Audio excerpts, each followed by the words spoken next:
যারা বাচ্চা কাচ্চা আছে ঠিক ঠিক ঠিক এই কথা এলেম কালাম তো কিচ্ছু নেই, এই একটা শব্দ মুখস্থ করছে, টোটাল একটা শব্দ তো বলার দরকার নেই। তো সাথে সাথে ওইগুলো জবাব হয়ে গেছে। আমাদেরই আগের কোন ছাত্র, একজন না কয়েকজনে চারটে শব্দ জুড়ে দিছে, এর জবাব দিয়ে দিচ্ছে। আমরা বলা ছাড়াই তারা নিজের উদ্যোগে কি করছে, জবাব দিচ্ছে। মাসাল্লাহ তারা বলছে এই তিনটা মাদ্রাসা এক কমিটি চালাবে। ওরা কইছে তোমরা হলো রাজনীতিবিদ, এনারা রাজনীতি করে না। দুই ধারা, এই দুই ধারাকে একভাবে একসাথে কিভাবে চালাবে? ধারা দুইটা, আমরা রাজনীতি করি না, আমরা ইসলামী রাজনীতি মনে করি, তবলিগ দাওয়াতুল হক, এটি হলো সঠিক অর্থে ইসলামী রাজনীতি। আর ওইগুলো সব ক্ষমতা দখলের রাজনীতি। সব মন্ত্রী হওয়ার জন্য কুত্তা পাগল হয়ে গেছে, মন্ত্রী হওয়ার জন্য খালি পাগল না, কুত্তা পাগল হয়ে গেছে এই তবিলা আমকরা। এমন নয় হাঁটতেছে মনে হয় জমিনে না, আসমান দিয়ে হাঁটতেছে। জব তারা দিয়ে দিছে। চারটে প্রস্তাবের মধ্যে একটা আছে জমিন এবং বিল্ডিং এর যারা ওটাতে থাকবে তারা অন্যদেরকে 60% টাকা বুঝাই দিবে। রহমানের যে জমিন আর বিল্ডিং, তবিলা আবহাওয়াকে জানেন এরা অক্ষ জমি জানে? হ্যাঁ, অক্ষ জমিন বেচা কেনা হয়, তো এই শর্ত দিল কেমনে যে আপনারাই থাকেন, আমাদের কি, আমাদেরকে 60% টাকা দেন। এই তবিলা আমাকে কইছিল আমার ভাই মাহফুজুল হক যেখানে বসবে ওখানে মাদ্রাসা হয়ে যাবে। তো কয়েক বছর তো বসে রয়েছে, হয় না তো, কিছুই হয় না। যদি হইতো তাহলে আমার দখল করতে গেল কেন? ভাই যেখানে বসবে ও বসে তো হবেই না, ও বসলে তো আলো ওটা ধ্বংস হয়ে যাবে। তোমার ভাই যেখানে বসবে সেটা হয়ে যাবে। আবার তুমি বয়ান করলাম, আমি জেলখানায় যখন শুনলাম রহমানিয়া মাদ্রাসা আমাদের হাতের থেকে চলে গেছে, তখন 2 রাকাত নামাজ পড়ে আল্লাহ শুকরিয়া আদায় করলাম। হাতের থেকে চলে যাওয়া যদি রহমত হয়, শুকরিয়া নামাজ পড়ো তুমি, তাহলে আমার দখল করাটা কি? তোমার কোন রাইট আছে? রাইট আছে? রাইট হলো নাকি হক? হক আছে? কথা বললো আমার বাপ প্রতিষ্ঠাতা, জানে প্রতিষ্ঠাতা কাকে বলে। প্রতিষ্ঠাতা হলে তোমাকে জমিন দিতে হবে, জমি দাও। আমার শ্বশুর মাসলা মাদ্রাসা নিজের জমিনে বানাইছে, উনি প্রতিষ্ঠাতা। তো মামুনের বাপে কি কোন জমি দিছে? বিল্ডিং বানাইছে? কোন টাকা দিয়ে সাহায্য করছে? মাসে মাসে বেতন খাইছে। তা আমি তো এনে পড়াই, মাসে মাসে বেতন নেই, তাহলে আমি এটা প্রতিষ্ঠাতা? আমি মালিক। আমার ছেলেরা ভিন্ন মাদ্রাসা করার দরকার কি? আমার ছেলে ভিন্ন মাদ্রাসা করছে, জামিয়া ইবনে মাসউদ রাদিয়াল্লাহু তাআলা আনহু, ওর দরকার কি? ওকে বলো আমার আব্বা প্রতিষ্ঠাতা, আমি এটা মালিক।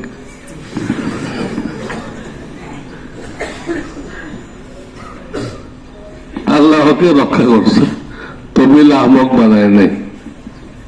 এই জন্য সে ওই চিন্তাই করে নাই, সে তার মতো ভিন্ন মাদ্রাসা করছে। আমাদের পাশে এখানে জায়গা কিনছে, বুঝছো, 4 কোটি টাকা দিয়ে, 1-2 টাকা না, 4 কোটি টাকা দিয়ে জায়গা কিনছে। এই সপ্তাহখানি আগে জমির দলিল হয়ে গেছে। তো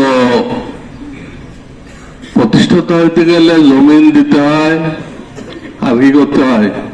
বিল্ডিং করতে হয়, শিক্ষকদেরকে নিয়োগ দিতে হয়, শিক্ষকদেরকে বেতন দিতে হয়। তার বাপে কোন শিক্ষক নিয়োগ দিচ্ছে আর কোন শিক্ষকের বেতন দিচ্ছে দেখাতে পারবে? তো অমুক শিক্ষক আমার বাপের নিয়োগ দিচ্ছে, সব নিয়োগ তো আমি দিছি, বেতনের জন্য দৌড় আমি করছি, তখনও করছি, এখনো করতেছি, উনি তো করেন নাই। খালি উনি মুরব্বী ছিলেন, উনি বয়স্ক লোক, আমাদের উস্তাদ মুরব্বী ছিল, আমরা ওনাকে মুরব্বী মানতাম। তো মুরব্বী হইলে কি প্রতিষ্ঠাতা হয় না?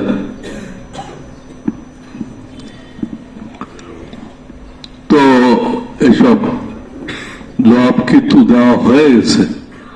ও বলছে আজকে সব চতুর্দিকে জবাব আসছে, আসে হ্যাঁ এই তবিল আহমকের একদম লাজবাব করে দিচ্ছে।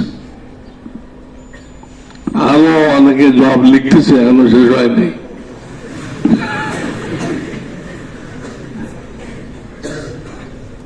বুঝছো, এই তবিল আহমকের হাসর কি হবে জানো? একটা বক্তা আছে আমির হামজা, এর যে হাসর হয়েছে এই হাসর হবে। তারও খুব নাম হয়ে গেছিল, বাংলার জাকির নায়েক। হ্যাঁ, জাকির নায়েক তো না, জাকার নায়েক, খুব নাম হয়ে গেছে। পরে কি হয়েছে, এক মাহফিলে গেছে টাঙ্গাইলে, ওইখানে আমাদের নায়েবে মুফতি সাইদ সাহেব ছিল। মাগরিবের নামাজও পড়ে নাই, সবাই পড়ছে, এ বয়ে দিচ্ছে। ওদের মেকআপ করে আসে, নামাজ পড়তে গেলে উজু করতে হবে না? উজু করলে কি হবে? মেকআপ নষ্ট হয়ে যাবে, নামাজই পড়ে নেই। এই হলো বক্তা, প্রধান বক্তা, বরিশাল বলে প্রধান বক্তা। নামাজ দরকার নেই, উনি হেদায়ত করতেছে। আর বয়ান কি দিছে? এক সিনেমার নায়িকার সৌন্দর্য নিয়ে বয়ান করছে। তার সৌন্দর্য কত বেশি যে আপনারা দেখলে হয়রান হয়ে যাবেন। আল্লাহ এত সুন্দর তুমি কিভাবে বানাইলা? আপনাদের আল্লাহর কুদরত আসবে। এই হলো বক্তব্য। চতুর্দিশ দাঁড়াই গেছে জুতা নিয়ে, আপনি এগুলো কি বক্তব্য দিচ্ছেন? সিনেমার নায়িকা, তারা আমরা দেখতে হবে আল্লাহর কুদরত দেখার জন্য। কি করতেছেন আপনি? এগুলো জুতা নিয়ে দাঁড়াই গেছে। আমির হামজা ছিল তারা। পরে কয় কি, আমি তো জেল খাটছিলাম, আমার মাথা ঠিক নেই, কখন যে কি বলি মাথায় কাজ করে না। এইগুলো ইনশাল্লাহ অদূর ভবিষ্যতে এই তবিল আহমক সম্পর্কে এরকম খবর তোমরা পাবা। আমি তার দুনিয়ায় কতদিন থাকবো, আল্লাহ কতদিন রাখে, দেখতে পারি কি না পারি, তোমরা ইনশাল্লাহ দেখতে পারবা। কোন নালায়েককে যেন আল্লাহ বেশি নাম দেয়, নাম কাম দেয়, সবাই জিন্দাবাদ মুর্দাবাদ জিন্দাবাদ মুর্দাবাদ করতে থাকে। এর অর্থ কি? এর অর্থ হলো তাকে অনেক উপরে নিয়ে আসার দিবে। বেশি নাম কাম হয়ে আসার দিলে বেশি একটা লাগে না, কম নাম কাম হয়ে আসার খাইলে বেশি লাগে না। সাইকেলতে পড়ে গেছে, বুঝছো? আর বেশি উপরে দিয়ে পড়লে বিমান থেকে পড়ে গেছে।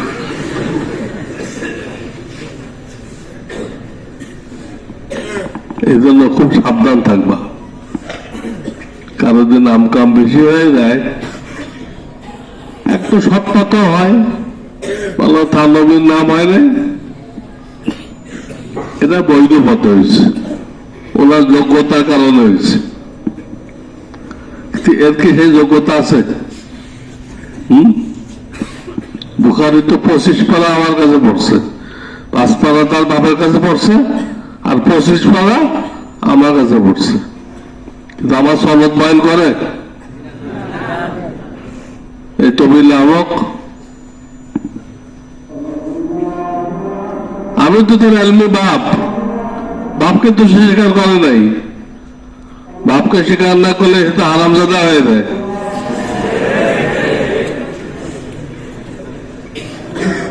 জিজ্ঞেস করো, বাপকে স্বীকার করেন আপনি? তাহলে সনদ বয়ান করেন না কেন?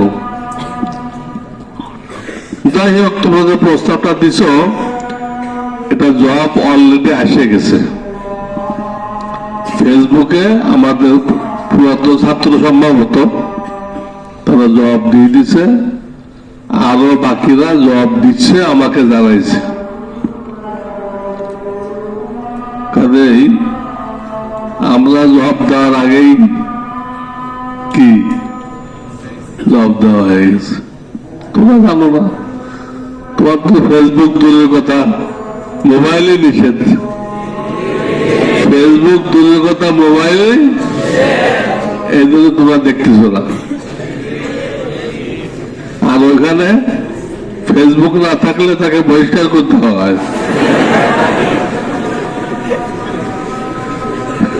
এখানে মোবাইল থাকলে বহিষ্কার, আর ওইখানে না থাকলে বহিষ্কার।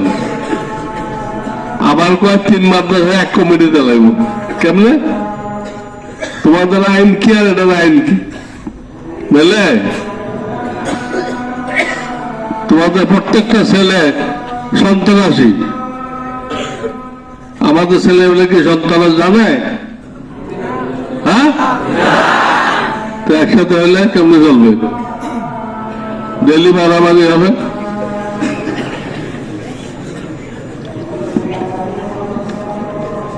এটা আল্লাহ ব্যবস্থা করে। লিকুল্লি ফেরাউনিন মুসা, যখন ফেরাউন দাঁড়ায় আল্লাহ মুসাকেও দাঁড় করাই দেয়। ও তো ফেরাউন, তবিল আহমদ কি ফেরাউন, আল্লাহর জন্য মুসা খাড়া করে দিছে। কোন ভয় পেও না, ঘাবড়ানো কিছু নেই। সময় মতো নিজের জালে নিজে আটকাই দেবে, নিজের জালে নিজে আটকায় যাবে। অতি চালাকের গলায় দড়ি, জানো তো? অতি চালাকের তো জেলখানায় তো সেই বয়ান দিল, আমি শুক্রানা নামাজ পড়ছি, আর বেরোয় এসে এই আজিজিয়া বয়ান দিল। আমাকে অনেকে জিজ্ঞেস করছে আপনারা যাবেন কিনা, আমি সবাইকে বলে দিচ্ছি আমি ওখানে যাব না। কেন? ওই মাদ্রাসা দখলে রাখতে গেলে ডাইনে বামে অনেক তেল মালিশ করতে হয়। আগে যতদিন ছিল নানা করে ঘুষ দিয়েছে না, লক্ষ লক্ষ টাকা ঘুষ দিয়ে দিয়েছিল। হ্যাঁ, একজন শিক্ষকের নাটকের বাসায় দারোয়ান দিয়ে রাখছে, একজন শিক্ষককে নানকের ভাষায় কি দিয়ে রাখছে? সেই শিক্ষকের নাম হলো নাফিস, আমি নাম দিচ্ছি খবিস।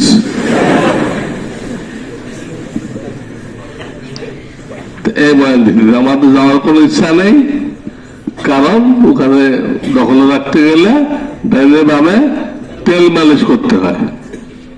তেল মালিশ করতে রাজি নেই আমরা, আমরা গাছতলায় পড়াইব।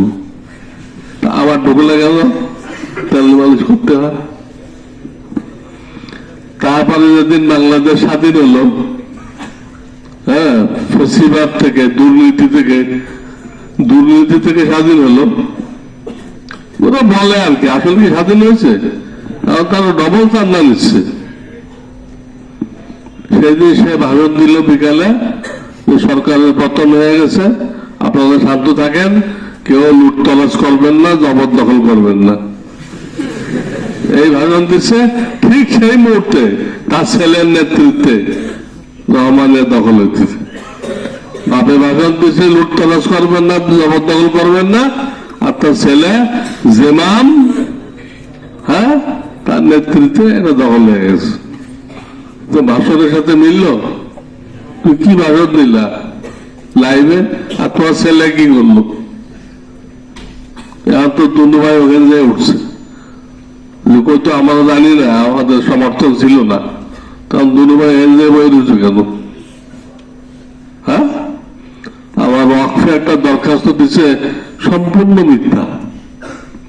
ওয়াকফে একটা দরখাস্ত দিছে, সেটা লিখছে যে যখন সরকার পতন হলো, এই মাদ্রাসার কর্তৃপক্ষ সব আত্মগোপনে চলে গেছে, আমলিক ছিল, সব পালাইছে। এখন ছাত্রদের দেখাশোনার কেউ নেই, এরা সব না খেয়ে আছে। এই মুহূর্তে আর একটা কমিটি যদি না দেন, আমাদের কমিটি, তাহলে এই ছাত্ররা সব মারা যাবে। ওয়াকফওয়ালা তাড়াতাড়ি করে ছাত্রগুলো বাঁচানোর জন্য ওদের কমিটি দিচ্ছে।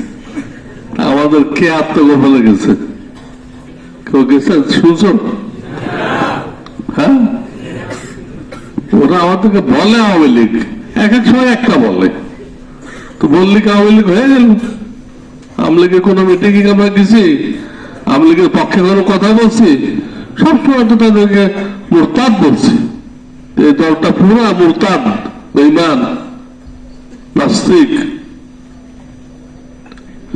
করতে আছে। তো সে ভাষণ দিচ্ছে, এটা একবার দিচ্ছে বিকেলে, আর একবার দিচ্ছে শেষ রাত্রে, কেউ জবরদখল করবেন না। অথচ রাত 11টায় সে ওই মাদ্রাসায় গেছে, যে মস্তান বাহিনীকে দিয়ে যারা অস্ত্র নিয়ে আসছিল, বড় বড় দাও নিয়ে আসছিল, রাত 11টায় তাদের বিল পরিশোধ করছে। তা আমাদের কিছু ছাত্র ওখানে ছিল, আমাদের ছাত্র এরা থাকতে পারে, ওই দখলের দিনও তারা রয়ে গেছিল, আসতে পারে নাই। দেখ অনেক প্যান্ট পরা লোক, প্যান্ট পরা, বলছে আপনারা কারা? আপনারা কারা? কোথেকে আসছে? তো সে উর্দুতে বলতেছে, সে বুঝছে যে এরা মামুনের লোক, এই বিল্ডিং যখন আছে দখল হওয়ার পরও, তাহলে কি মামুনের লোক? तो से बोलते थे हमको दखल करने के लिए लाया गया, हमको दखल करने के लिए लाया गया। আমাদেরকে টাকা দিয়ে ভাড়া করে আনা হয়েছে এটা দখল করার জন্য। এই কার সাথে এই কথা হয়েছিল? তারা কি আছে? কে?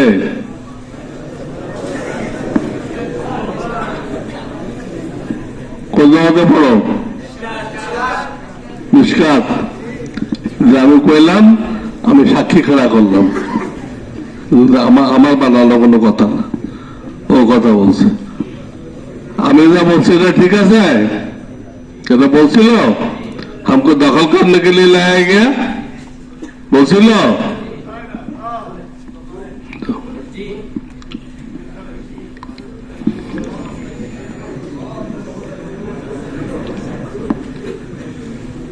আজিজিয়ার ডায়েরিতে মাহমুদ তার লেখায় লিখেছে রহমানিয়ার 8 কাঠা জমি নাকি তার আব্বা দান করেছেন। নাউজুবিল্লাহ পড়ো।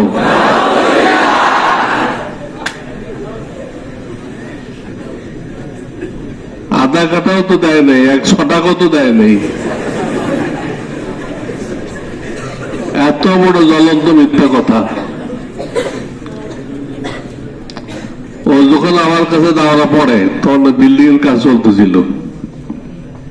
তা আমি একদিন দাওরাতে বয়ানে বললাম, এখন তো এই মাদ্রাসায় কোনো দাবিদার নেই, কারণ প্রত্যেক দিন বিল দিতে হয় মিস্ত্রিদের, খোরাকি বিকেলে আসে, এদের 10,000, ওদের 8,000, ওদের প্রত্যেক দিন দিতে হয়, এটা জোগাড় করা লাগে না।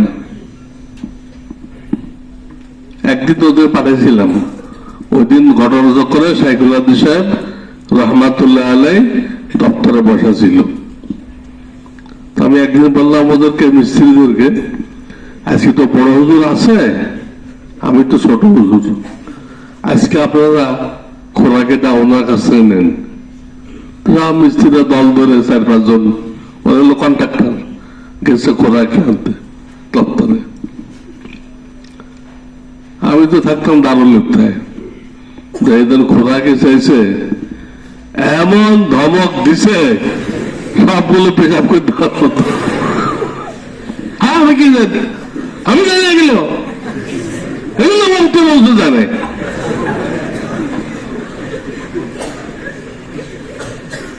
সব বাগাই দিতে এমন বাঘের কাছে পাঠাইছে আমাদের সব পেশাব করে।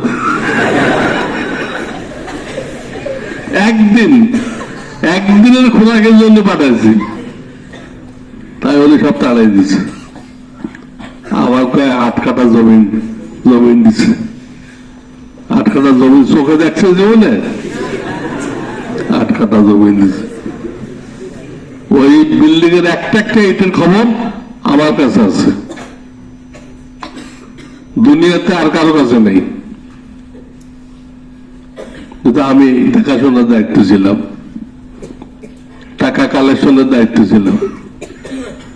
হুজুর মুরব্বী ছিল, এটা ঠিক আছে, এটা অস্বীকার করা যাবে না, কিন্তু দেখাশোনা, বিল্ডিং এর সাইড ইঞ্জিনিয়ার, এগুলো আমি করছি। আমি জানি ওরা করতে জানবো, ছাত্র। তা আমি বললাম যে এরকম, এখন তো কেউ দাবিদার নেই, কেন দাবি করলেই তো খোলাকে দিতে হবে।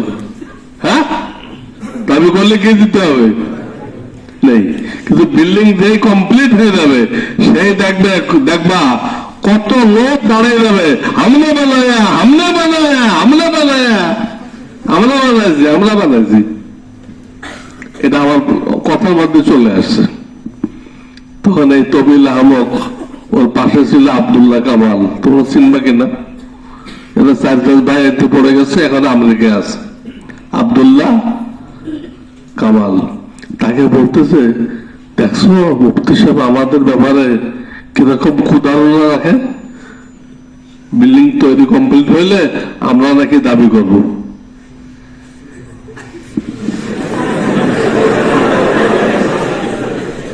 আমি তো কারো নাম বলি নাই, আমি বলি এটা কমপ্লিট হয়ে গেলে দেখবা কত লোক দাবি জানাবে, আমরা বানাচ্ছি, কারো নাম বলি নাই। কিন্তু কাটাদার ফোটে বুঝে, আমার কাটা ফোটে। এই জন্য সে বলতেছে মুফতি সাহেব আমাদের ব্যাপারে কত ক্ষুধারণা রাখে, বিল্ডিং হয়ে গেলে আমরা দাবি করব। তো করলে তো 2-2 বার দখল করলে অবৈধ ভাবে, ভাড়াটিয়া মস্তান নিয়ে। আমার কথা কি খাটে নেই? অক্ষরে অক্ষরে আল্লাহ দেখাই দিচ্ছে। তো জবাব হয়ে গেছে। এখন পরীক্ষার যে কয়েকদিন আছে একটা রুটিন বানাও, যাতে সব কিতাব দেখা হয়ে যায়। নিজের রুটিন মানে এই 2 দিন অমুক কিতাব, এই 2 দিন অমুক কিতাব, এবার রুটিন মানে মেহনত করো, তাহলে বরকত হবে, পরীক্ষায় সবাই কামিয়াব হইতে পারো। আল্লাহ তোমাদের সবাইকে কবুল করে নিক। তোমাদের কোনো প্রশ্ন থাকলে সেটা আর একদিন করো, মিটিং করো, ওই প্রশ্নের জবাব দিব।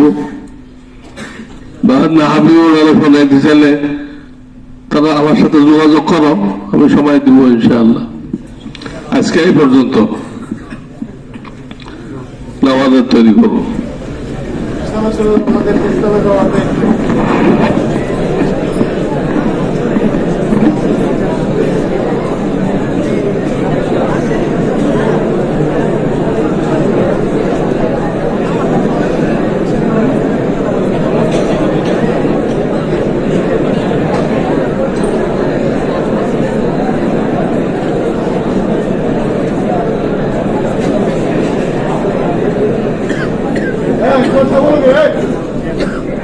Vamos!